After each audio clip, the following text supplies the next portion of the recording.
the invisible threat. Most people think manipulation is obvious. They look for the loud bully or the blatant liar. But the most dangerous people you will ever meet don't use force. They use dopamine. In the Charisma Playbook, we've taught you how to build your own internal command. But today, we're switching to the radar. We are going to show you the 3 psychological profiles that make up the Dark Triad, and the specific biological tells they give off before they strike. If you've ever felt like someone was too good to be true, or felt exhausted after a conversation but couldn't explain why, your neural radar was already trying to warn you.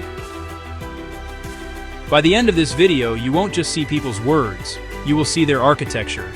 You'll know exactly how to spot a narcissist, a Machiavellian, and a psychopath, not by what they say, but by how they try to hijack your nervous system.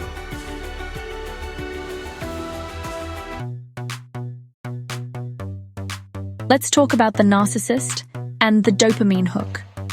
The first trait is narcissism. But to understand it, we have to look at your brain's primary motivation center.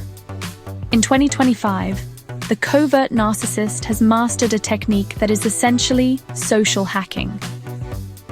The neural deep dive. When a narcissist love bombs you, they aren't just being nice. They are surgically targeting your ventral striatum. This is the brain's high-frequency reward center, the same area that lights up when a gambler hits a jackpot or a person uses an addictive substance. They flood your system with what we call mirror validation. By mimicking your values, your hobbies, and even your vocal patterns, they trick your brain into thinking you found a genetic match, someone who finally gets it. This causes your brain to release a massive, unnatural spike of dopamine and oxytocin, the bonding hormone. This chemical cocktail effectively shuts down your prefrontal cortex, the logic center we discussed in Part 10. Because your reward center is redlining, your neural radar goes blind. You aren't seeing a person, you're experiencing a chemical halo. This is why victims of narcissists often describe the early stages as intoxicating. It's not a metaphor. It is a literal, biological intoxication. Case study. The mirror trap. Imagine a new coworker who agrees with every one of your ideas. They tell you that you are the only one in the office who gets it. This isn't friendship, it's a mirror. They are looking for an empathy target to provide them with status. The tell is the sudden coldness. The moment you stop being a source of status for them, the dopamine is cut off. This intermittent reinforcement creates a biological addiction. You start working harder to get that high back. That is the moment they own you.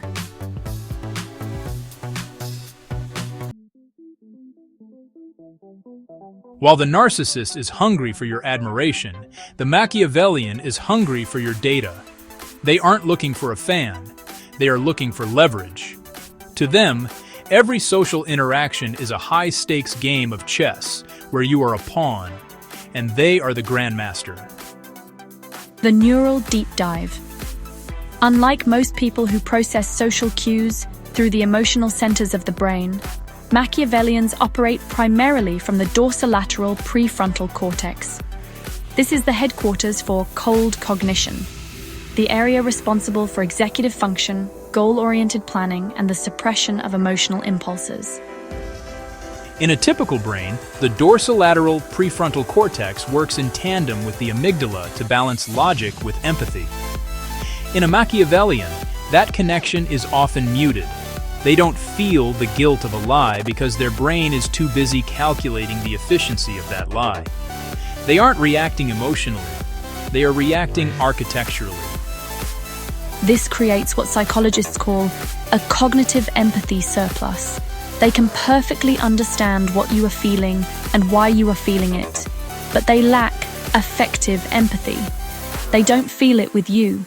They use this information as a map to navigate your vulnerabilities. The radar check. Because they are cold processors, Machiavellians are often the most patient people in the room. They don't strike immediately. They collect social debt by doing small, unsolicited favors, building a profile of your triggers until the moment they need to move the chess piece.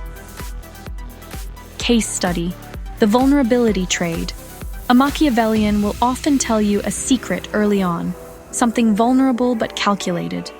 They might say, "I shouldn't tell you this, but I'm actually really struggling with this project." This triggers your reciprocity reflex.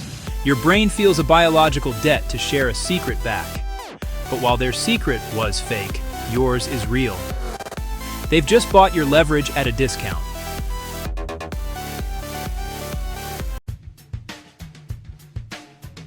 The final and most misunderstood trait is psychopathy.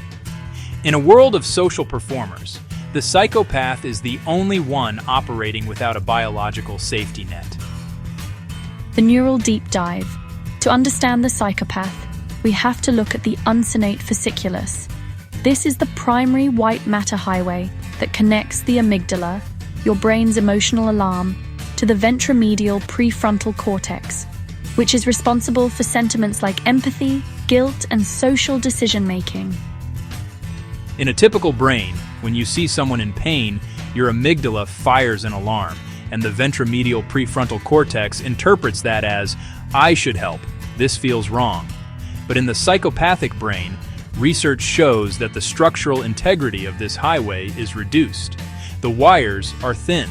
The emotional alarm is ringing, but the message never reaches the logic center. This creates a profound affective empathy gap. They don't have a broken brain, they have an unplugged one. They can intellectually understand that you are suffering.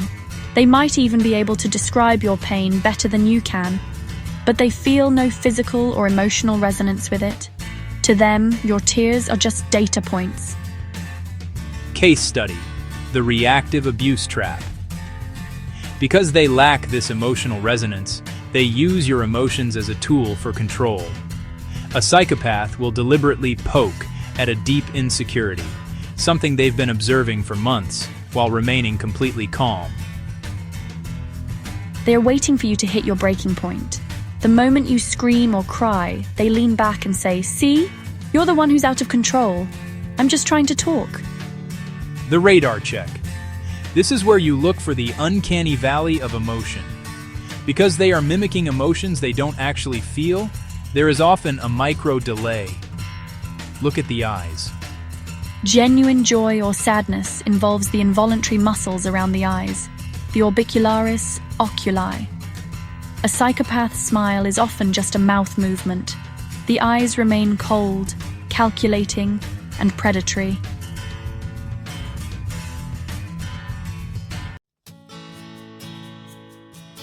So your radar is pinging. You've detected the mirror, the fake secret, or the reactive trap. What do you actually do?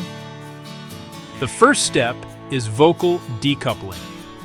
When a manipulator tries to speed you up or create urgency, you must manually slow down. If they ask a trap question, don't answer. Instead, use a clarifying pivot. And try saying, "That's an interesting perspective. What led you to that conclusion?" By asking what, you force them to move out of their emotional manipulation and into their logical brain. You are effectively jamming their radar. The second step is setting the perimeter. Manipulators hate boundaries because they can't flow through them. If you suspect love bombing, create a time buffer. Say, "I appreciate the enthusiasm, but I need 24 hours to think about this." This 24-hour rule is a biological reset. It allows your dopamine levels to normalize so you can see the person for who they actually are, not the character they are playing.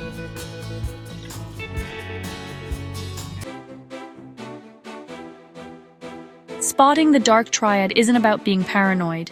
It's about being advanced. Once you see the pattern, the dopamine hook, the strategy loop, and the empathy gap, the manipulation loses its power. The challenge. This week, audit your inner circle. Look for the gifts with price tags. Look for the mirroring.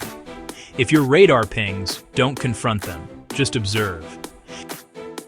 In Part 13, We're moving from detection to negotiation.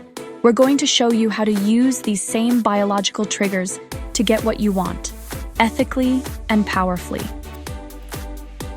Subscribe to keep building your playbook. We'll see you in the next one.